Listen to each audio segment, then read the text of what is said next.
네, 이제는 뉴스 정면 승부 4부 이번에는 법률가의 시선으로 사건을 바라봅니다. 법률 정면 보기 순서입니다.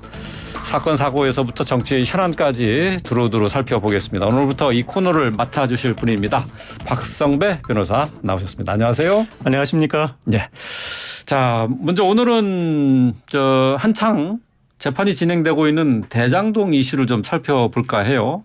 민주당의 이재명 대표가 대장동 사건의 핵심 인물인 남욱 변호사와 관련해서 검찰이 연기 지도를 한 게 아닌가 하는 생각이 든다면서 연출 능력도 아주 낙제점이다라고 얘기를 했습니다. 네네. 자, 이 대표는 이전에도 검찰 수사를 소설에 빗대어서 표현하기도 했죠. 네네. 자, 이런 발언의 의도 어디에 있는 겁니까?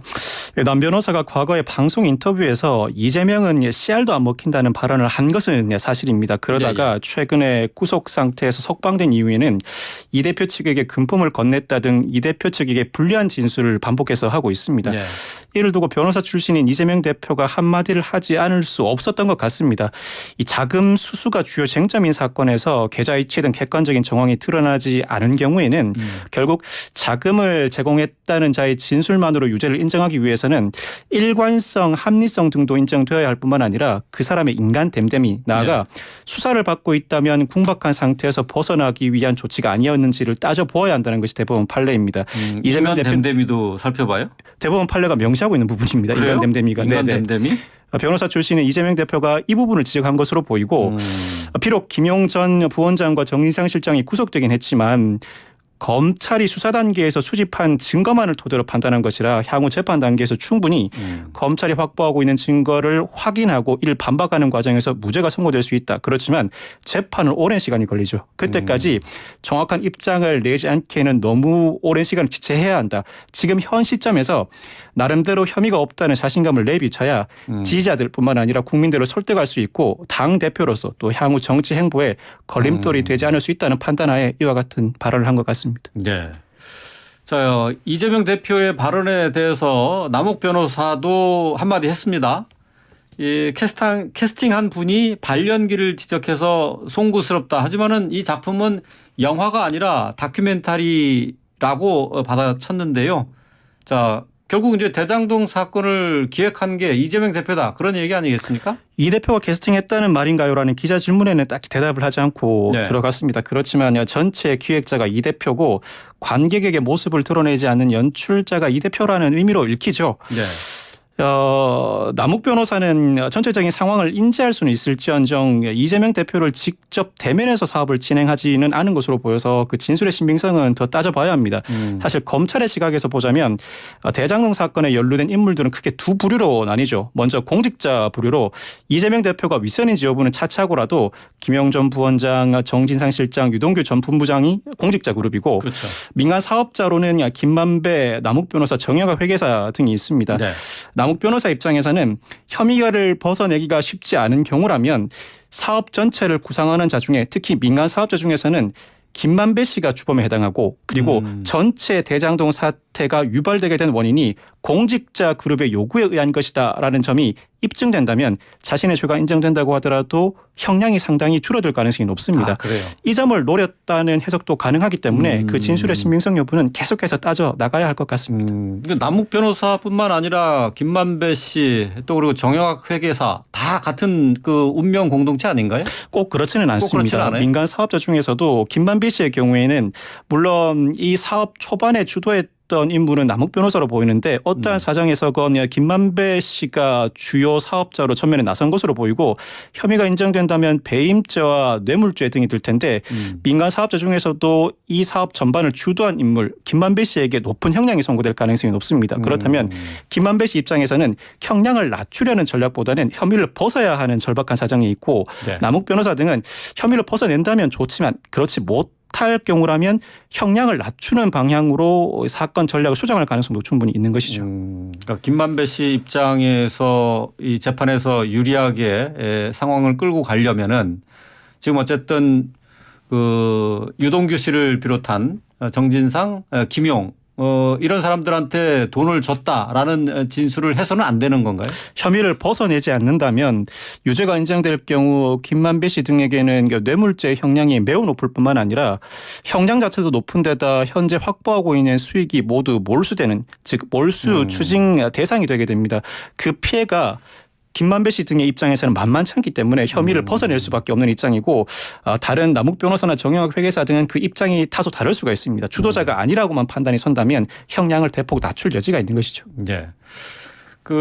남 변호사가 이제 언론 인터뷰에서 말씀하신 것처럼 CR도 안 먹힌다라는 얘기를 했는데 이 진술에 대한 신빙성 논란이 이제 불거졌어요. 이제 네네. CR도 안 먹힌다라는 진술에 문제가 생긴 게 아니라 그 이후에 남욱 변호사가 이제 유동규 씨나 뭐 성남시장 측 이재명 시장 측으로 돈을 줬다는 진술을 계속 해왔기 때문에 네네. 이 CR도 안 먹힌다라는 진술에 이것과 대치가 되는 거 아니냐, 배치되지 네네. 않느냐, 맞습니다. 이런 식의 좀 주장을 펴고 있는 거죠. 네네. 남욱 변호사가 분명히 CR도 안 먹힌다는 표현을 했었는데 현재는 그와 다른 진술을 하니까 진술을 번복하는 것 자체는 분명합니다. 이에 대해서 나름대로 해명을 합니다만 향후 재판 단계에서도 그 진술의 신빙성은 아주 치열하게 다퉈질 것 같습니다.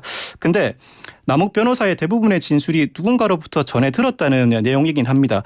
누군가로부터 전해 들은 진술을 전문 진술이라고 하는데 전문 진술이 유죄의 증거로 사용되기 위해서는 그 진술을 한 자, 즉 원 진술자가 법정에서 내가 그와 같은 진술을 한 것이 사실이라고 인정해야 합니다. 즉 김만배 씨의 진술을 인용했다면 김만배 씨가 내가 그와 같은 진술을 한 것이 사실이라고 인정해야 유죄의 증거로 사용할 수 있죠.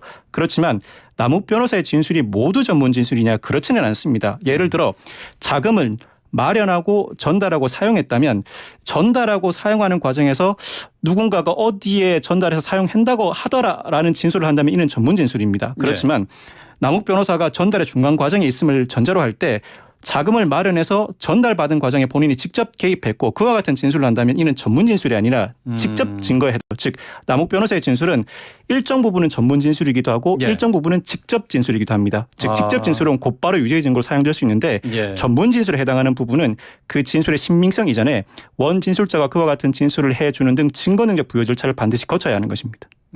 증거 능력 부여 절차라는 게 뭐예요?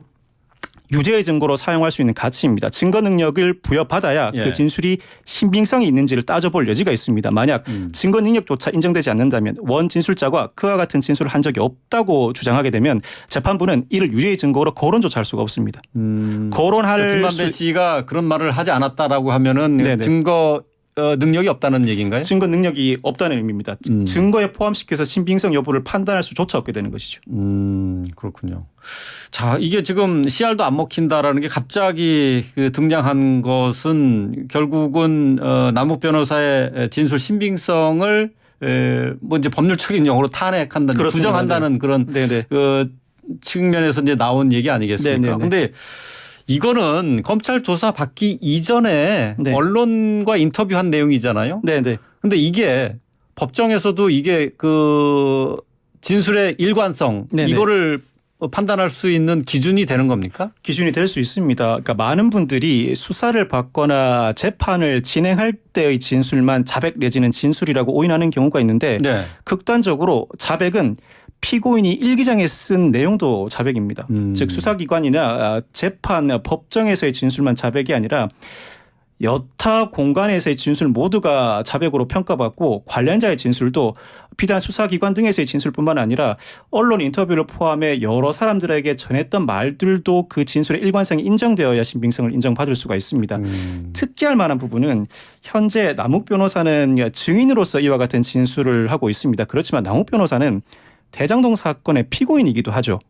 사실 피고인이라면 피고인 진술 자체만으로 재판부가 증거로 채택해서 그 신빙성을 가늠해 볼 수 있습니다. 그런데 이 사건에서는 검찰이 굳이 피고인인 남욱 변호사를 증인으로 신문하고 있습니다. 즉 공범인 공동 피고인들이 여럿 있죠. 김만배, 남욱 변호사 등. 이 경우에 검찰이 굳이 증인 신문을 진행하는 이유는 증인으로 신문하게 되면 증인 신문을 받게 되는 남욱 변호사가 위증죄 처벌의 두려움으로 진실을 진술할 가능성이 높다고 보기 때문입니다. 반면에 남욱 변호사 입장에서는 피고인으로서는 자유롭게 진술할 수 있는데 증인으로서 진술을 하게 되면 위증죄의 처벌의 위험을 감수해야 하기 때문에 네. 진실을 증언할 가능성도 있지만 그만큼 누군가로부터 들었다는 이야기에 대해서는 자신에게 얘기하지 못하고 다소 조심스럽게 발언하는 경향이 있습니다. 그래요? 즉 신빙성이 다소 낮다, 굉장히 자신감이 없다는 인상도 동시에 줍니다. 예, 즉 예. 이를 두고 재판부가 어떻게 판단할지는 향후 재판 과정에서 지켜보아야 할 포인트라고 할 수 있습니다. 그렇군요. 그러니까 피고인 측 그 안에서도 서로 이제 치열한 머리 싸움, 수싸움을 해야 된다는 그런 얘기가 되네요. 네, 그렇습니다. 피고인 간에도 서로 진술하면 그 자체로 진술의 신빙성을 따져볼 수 있는데. 근데 그거는 어떻게 봐야 됩니까? CR도 안 먹힌다라는 말을 했는데 이게 공식적으로 CR도 안 먹힌다라는 것이지 밑에서 다 했다 이렇게 얘기를 했거든요. 남욱 변호사가. 남욱 변호사가 나름대로 해명을 했죠. 그 해명이 합당한지 여부도 재판부가 판단할 몫이죠. 분명히 이른 보기에는 진술의 번복은 분명히 존재해 보입니다. 이를 두고 아마 김만배 씨 측이나 정진상 실장 등 측에서는 상당히 집중적으로 그 진술의 신빙성을 탄핵하기 위한 조치를 취하지 않을까 싶습니다. 예, 알겠습니다. 자, 뭐 여러 가지 증언이 나오고 있는데 지금 뭐 청취자 여러분들도 들으셔서 아시겠지만 되게 복잡합니다. 앞으로도 계속 궁금한 사항 계속해서 우리 박성배 변호사를 통해서 깔끔하게 정리를 해드리겠습니다. 오늘 말씀 여기까지 듣겠습니다. 고맙습니다. 네, 감사합니다.